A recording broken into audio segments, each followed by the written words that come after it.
আসসালামু আলাইকুম রহমতুল্লাহ বারাকাতু। এক ভাই প্রশ্ন করেছেন যে আমি জাকাতের মাধ্যমে একজনকে একটি রিক্সা কিনে দিতে চাই।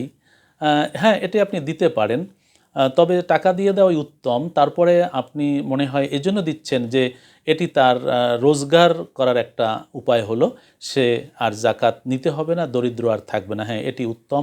দারিদ্র্য বিমোচনে এই ধরনের পদক্ষেপ নেওয়া মূলত জাকাতের যে প্রদান করি তার দাবি। আমরা যদি এভাবে মানুষকে সক্ষম করে তুলতে পারি, একদিন হয়তো এমন হবে যে জাকাত নেওয়ার আর লোক থাকবে না। এটা কিন্তু আমরা করতে পারি যে দরিদ্র মানুষ তারা প্রতি বছরই কিছু টাকা পায়, সেটি খেয়ে ফেলে। কিন্তু যদি এমন হয় যে সে প্রতি বছরই রোজগার করতে পারবে এমন কিছু দিয়ে দেওয়া, তাহলে এটি আমার মনে হয় উত্তম, ভালো হয়। আপনি এটি দিতে পারেন। এবং এভাবে যারা শুনছেন তাদেরকে বলবো যে এভাবে যদি আমরা প্রজেক্ট নিয়ে কিছু মানুষকে আমরা এরকম করতে পারি যে তাদেরকে একটি টং দোকান, একটি নৌকা, একটি জাল অথবা একটি রিক্সা বা একটি ঠেলা গাড়ি কিনে দেওয়ায় সে আর মানুষের কাছে হাত পাতবে না, তার আর ভিক্ষা নিতে হবে না, সে মোটামুটি একটি অবস্থায় দাঁড়িয়ে যাবে। এটি উত্তম হয়।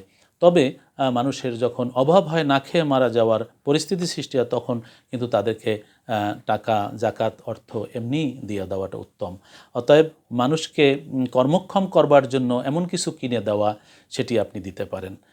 এটি নিশ্চয়ই দারিদ্র্য বিমোচনে ভূমিকা রাখবে। আশা করি বিষয়টি স্পষ্ট হয়েছে।